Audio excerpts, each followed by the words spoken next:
ඉතාමත් ඈත අතීත කාලෙක කසීරට බරණැස්පුරේ බ්‍රහ්මදත්ත නම් රජෙක් වාසය කළා.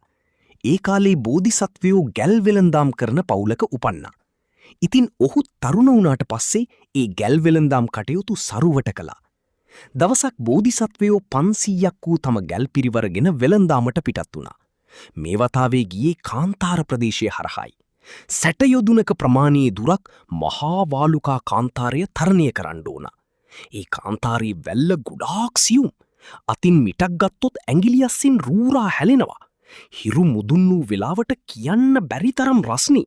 වැල්ල ගිනි රත් වෙනවා. ඒ නිසා දවල් කාලේ කාන්තාර ගමන ගොඩාක් අමාරුයි.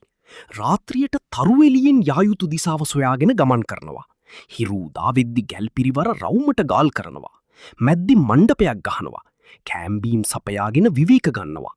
ආයෙමත් සවස් වීගෙන එන විට පිටත් වෙනවා. මුහුදේ යාමයි කාන්තාරේ යාමයි දෙකම එකයි.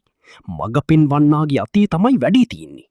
ඉතින් බෝධිසත්වයන්ගේ ගැලත් 59 යොදුනක් සුවසේ ගෙවාගෙන ආවා. තව එක් රැයයි තියෙන්නේ. ඒ නිසා ජලයත් අවසන් කළා. සවස් විද්දි ගැල සැහැල්ලුවෙන් පිටත් වුණා. මග පෙන්වන්නාත් ආකාශයේ තරු බලමින් මෙතනින් යන්න අතනින් යන්න කියලා පාර කියමින් ටිකක් හාන්සි වුණා. වෙහෙස වැඩිකමට ඔහුට නිින්ද ගියා. ගොන්නු රෑ පුරාම කාන්තාරේ රවුමට කැරකිලා කලින් සිටිය තැනටම ආවා. පාන්දර විද්දි මග පෙන්වන්නාට ඇහැරුණා. කලබල වෙලා ගැල නැවැත්තුවා. අහෝ හරි වැඩි. හිටපු තැනටමයි ඇවිත් ඉන්නේ.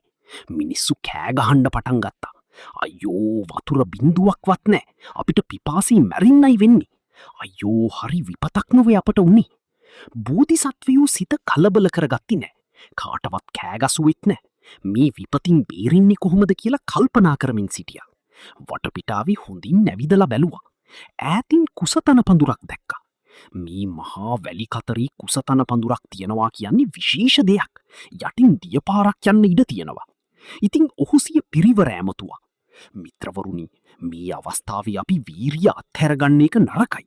ඔය උදළු කීපයක්කුත් පැසි කීපයක්කුත් අරගෙන මෙතනට එන්න. මෙන්න මේ කුසතන පඳුර තියෙන තැන සාරමු. ලිදක් කනිමු. කොහොම හරි අපි වතුර ටිකක් සොයා ගන්න ඕන. හැමෝම එකතු වෙලා ලිද සාරන්න පටන් ගත්තා. රියන් 60ක් යටට හැරුවා. අන්තිමේදී ඩාං ඩාං ගාලා උදැල්ල වැදුනේ ගල් තලාවකටයයි. හැමෝගෙම බලාපොරොත්තු සුන් වුණා.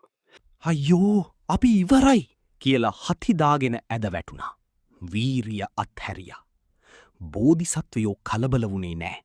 ඒ වලට බැස්සා. ගල මත්තේ දන ගසාගෙන ගලට කන තියලා බැලුවා. වතුර පාරක් යන හඬක් යාන්තමින් ඇහිනවා. ගොඩට ඇවිත් පිරිස ඇමතුවා. මිත්‍රවරුනේ, කෝ අපේ අර පොඩි උපස්ථායකයා? හා පුත්‍රයා, නුඹ ශක්තිවන්තයි. නුඹට මේ වැඩේ පුළුවනි. නුඹ වීරිය අත්හැරියොත් අපි ඔක්කොම විනාසයි. වීරිය අත් නොහැර මේ කුළු ගෙඩියෙන් එක දිගටම ගලට ගසාපන්. එතකොට ඔහු ඒ වචනය පිළිගත්තා. අනිත් හැමෝම වීරිය අත්හැරලා පැත්ත වැටිලා සිටිද්දි මොහු තනියම වලට බැස්සා. වීරිය අත් නොහැර එක දිගටම ගලට පහර දුන්නා. මහණෙනි, අත් නොහරින වීරිය හරි සාර්ථක දෙයක්. අර ගල පිපිරුණා නොවැ. මීන්න දියසීරාව උඩට මතු වුණා.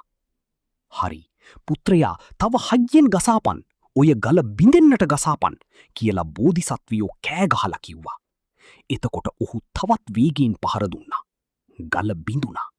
තල් කඳක් වගේ මහා ජල කඳක් උඩට විද්දා. මහා දිය බුබුලක් පැන නැංගා.